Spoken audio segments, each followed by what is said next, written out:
Ako si Marlon, minsan masipag, minsan naman hindi.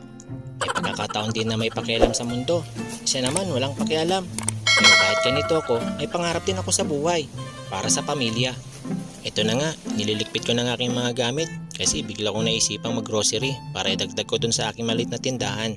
Ganun talaga ang buhay, kailangan magdoble kayod para sa kinabukasan ng aking pamilya.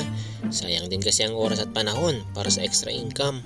Andito na ako sa grocery store. O diba ang bilis, dahil ko pasisan ko kung mag-teleport. Sobrang mahal na talaga ng mga bilihin ngayon. Bigla ako napahugod pagpasok ko sa grocery store.